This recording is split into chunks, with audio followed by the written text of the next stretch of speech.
बिस्मिल्लाहिर्रहमानिर्रहीम बिस्मिल्लाहिर्रहमानिर्रहीम।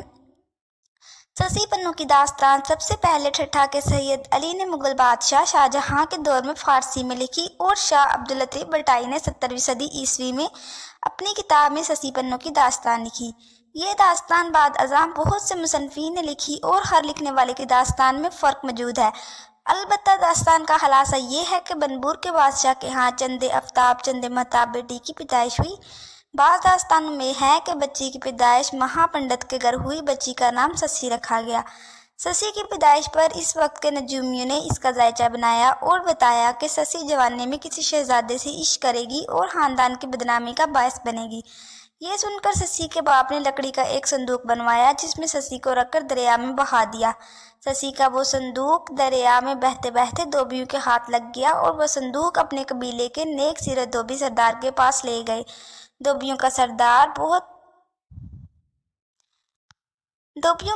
बे औलाद था। उसने ससी को अपनी बेटी बना लिया। ससी बड़ी हुई तो उसके हुस्न सीरत दनाई की शोहरत कीच के खूबसूरत और नेक सिफ्त शहजादे पन्नू तक भी पहुंची।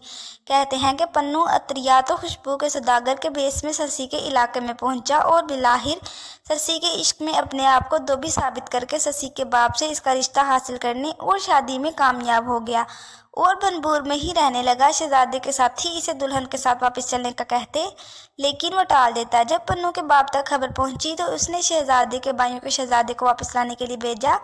पन्नू अपने भाइयों की आमद से बहुत खुश हुआ और उनके एजाज़ में दावत रखी जिसमें उसके भाई उसे खाने के बेहोशी की दवा मिलाकर बेहोशी के आलम में ऊँट पर लाद कर कीच की तरफ चल पड़े।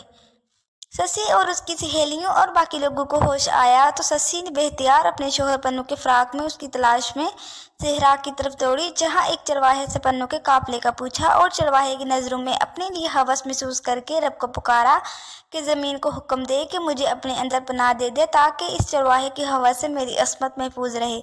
तो ज़मीन शक हुई। ससी ज़मीन में समा गई और उसके सर की चादर का पल्लू ज़मीन से बाहर रह गया।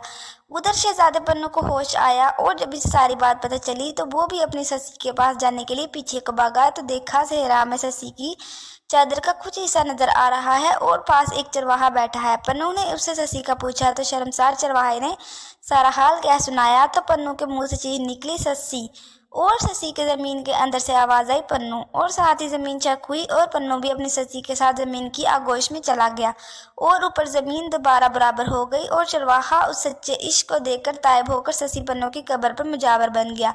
ससी पन्नू की कब्रें कराची से 80 किलोमीटर दूर बलोचिस्तान में सिबिलिया के करीब उसी वादी में मौजूद हैं जहाँ वो ज़मीन में दफन हो गए थे।